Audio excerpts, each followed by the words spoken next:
It's finally here, guys. And it's from up there. This album is amazing. I had high expectations for this, but it ended up being even better than I thought it was going to be. Uh, I think this album's so good. It's slowly becoming one of my favorite releases ever. And I don't know if an album of this decade can top this, but who knows? I really, really love this.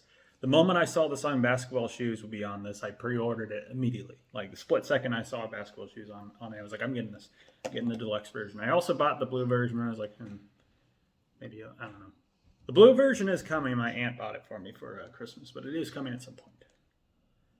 And this is the deluxe box set. It also contains that Queen Elizabeth Hall concert, which I was also excited to hear because I listened to the Basketball Shoes song on Queen Elizabeth Hall several times, so many times, more times than I can even count because I love it so much.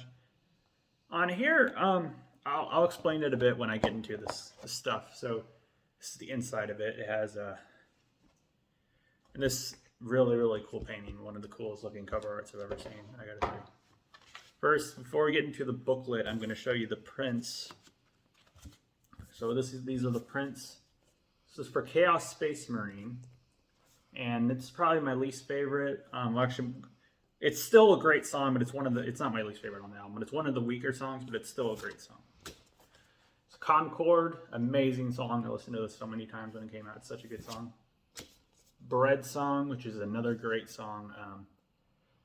It played on Queen Elizabeth Hall. It's really good. It's very pretty. Kind of sad though, but very good. Snow Globes, which is my second favorite song off the release. It's my favorite out of the singles. It's a really good song. It's 9 minutes long. It's very good.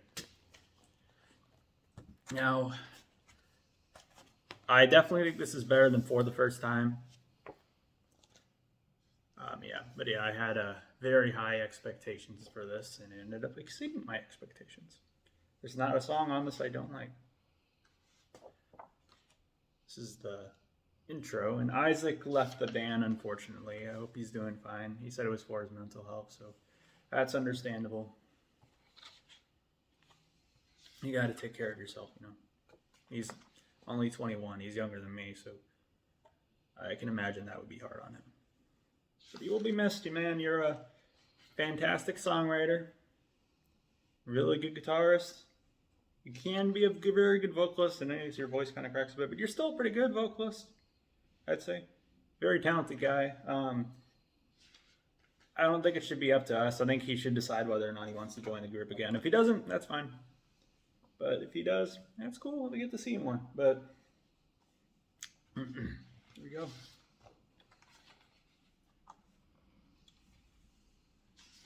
And this is definitely a lot less experimental than their first album. Their first album kind of had some parts that were pretty creepy and kind of scary sounding, very sinister, very experimental. A lot of people compared it to Slint. Now people are comparing them to Arcade Fire and Godspeed You Black Emperor, seems like, which I guess makes sense, I suppose, but I still think this has a bit of a sound of its own, too. Very unique sound to me. It's more influenced by chamber pop and art rock, Midwest emo, indie rock, post-minimalism, stuff like that.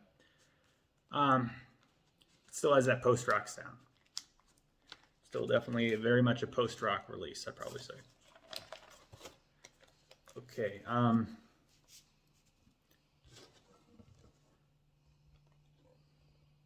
this is the inside of it. So this is the first one. I probably don't need to take them out though, because they're just black records. So hopefully, I don't know if you guys remember the Cavalcade unboxing and almost fell out or something. Hopefully, I'm going to make sure that doesn't happen with this one. Okay, this is the Queen Elizabeth Hall. This is where I'm going to go into this. So basically, I think to celebrate the success, or not the success, but the release of their first album For the First Time, they did a concert film, like a live stream, where they played the entirety of the album live for the first time. And then they open up with the song Mark's theme, which would appear on this, which was made for Lewis, the saxophonist's uncle who died of COVID. And then it played the whole album, and then it played 2 new songs, which was Bread Song and Basketball Shoes. And that's when I completely fell in love with Basketball Shoes, is when I heard it on this concert. And I was so excited to hear it on this. I think I do prefer the studio version of Basketball Shoes a little bit more, but I do enjoy the choir more on the live version. The choir version was insane. It was so beautiful on the live version. I was so excited to have that on vinyl, but when I heard it on this, I don't know, it's clearly recorded from something else. It's not taken directly from the stream. There's some parts that aren't very clear. There's some parts that are kind of muffled, and it's not just on Basketball Shoes, it's on some other songs. But on Basketball Shoes, the best part with the screams and the choir, all of a sudden it gets muffled, and then when Isaac screams, it's almost like it's like I don't know. I don't have a pillow nearby, but it literally sounds like someone screaming into a pillow because it's so muffled. You can barely even hear the choir at all. And I honestly, for a second, I was like, "Is there hair on my needle? What's going on?" There wasn't. It sounds like that on the CD version too. Oh, I was very disappointed with that, but I'm still happy I got this. It's really, really cool box set still.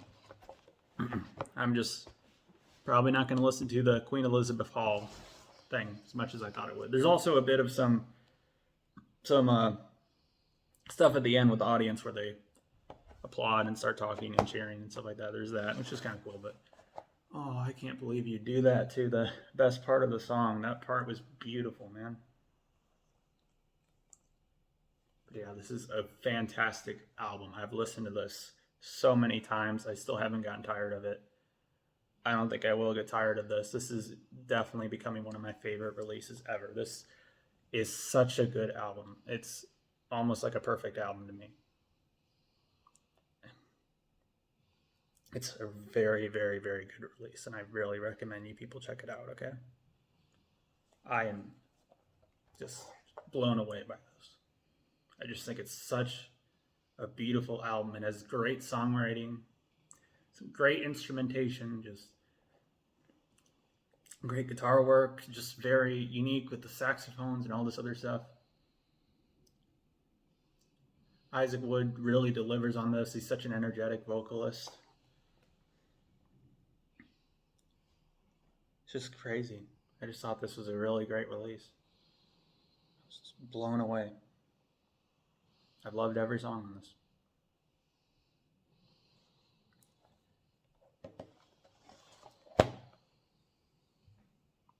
All right, I'm excited to see more from you guys, Black Country New Road. I definitely think you can. I think I heard Tyler Hyde. I think one of the female guitarists. I think she's going to be taking over. I hope you. I'm sure you'll do well. I'd really like to see you guys live when I get the chance. I just really, really love this release. It's a great, great album. I'm just blown away by it. Easily my favorite release of the 2020s so far. I don't think that'll change, but who knows? Maybe it will. I don't know. I can't see this growing off of me. I can't see it growing off of me, but who knows?